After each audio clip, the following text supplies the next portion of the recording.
Bonjour à tous les auditeurs et auditrices de VipRadioOnline.fr, ici Jérôme pour ce podcast radio en images depuis la commune de Saint-Tropez. Je vais vous présenter un petit peu en images cette belle ville du département du Var en région sud Provence-Alpes-Côte d'Azur, qui à l'époque fut une cité corsaire dominée par sa citadelle du XVIe siècle, un village de pêcheurs au début du XXe siècle. Et ce fut la première ville libérée lors du débarquement de Provence dans les années 50. Ensuite, c'est devenu bien entendu une station balnéaire internationalement connue de la Côte d'Azur varoise, notamment grâce à l'engouement des artistes de la Nouvelle Vague, puis les yéyés, et ensuite un lieu de villégiature de la jet-set européenne et internationale, ainsi que celle des touristes en quête d'authenticité provençale ou de célébrité. Les habitants sont les Tropéziens et les Tropéziennes. La ville est familièrement appelée Saint-Trope depuis que l'écrivain Boris Vian a pu le déclarer dans un film de court-métrage consacré à la ville en 1952.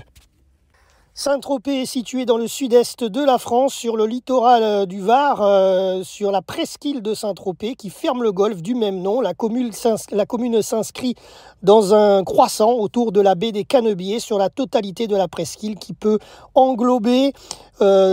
s'englobe environ dans un rectangle de 6 km par 4.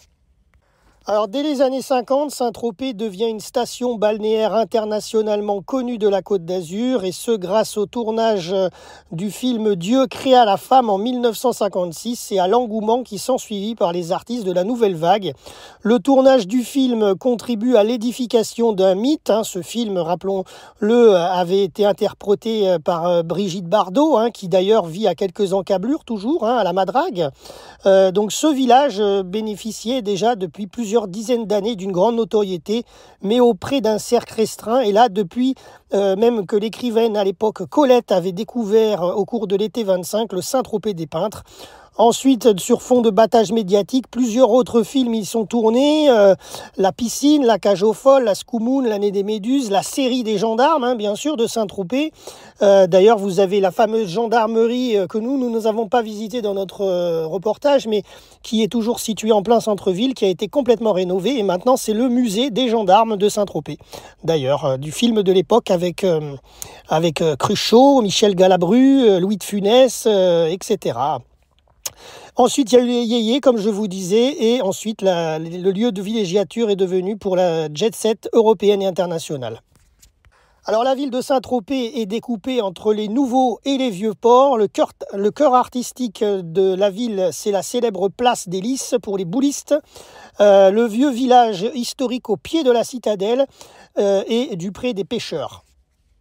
Alors à voir l'église Notre-Dame de l'Assomption de Saint-Tropez, qui est du XIIIe siècle de style baroque italien. Elle abrite d'ailleurs un buste de Saint-Tropez entouré de vieux tromblons de la Bravarde, un orgue de 1870. Alors évidemment, vous ne pouvez pas la manquer, donc la vieille ville, le vieux port, la place des Lys, la plage de la Glée. D'ailleurs, c'est sur cette plage qu'a été tourné le film de Roger Vadim, Dieu créa la femme, avec Brigitte Bardot. Donc on y est allé. Tout ça, c'est ce que je vous dis, vous les avez en images.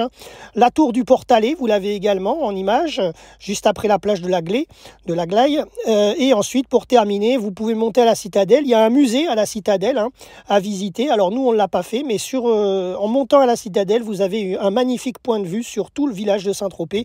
Et puis, bien entendu, si vous voulez aller un peu plus loin après la citadelle, vous pouvez aller au cimetière marin. Il y a notamment beaucoup d'artistes qui ont leur propre tombe puisqu'ils ont été enterrés là-bas, mais on peut penser notamment à Eddie Barclay, le roi de des Nuits Blanches à Saint-Tropez à l'époque. Ensuite, il y a Pierre Bachelet qui est juste à côté aussi, et Roger Vadim. Voilà, c'est tout pour ce reportage VIP depuis Saint-Tropez. C'était Jérôme pour RVPB, VipRadioOnline.fr. À très bientôt pour un prochain reportage.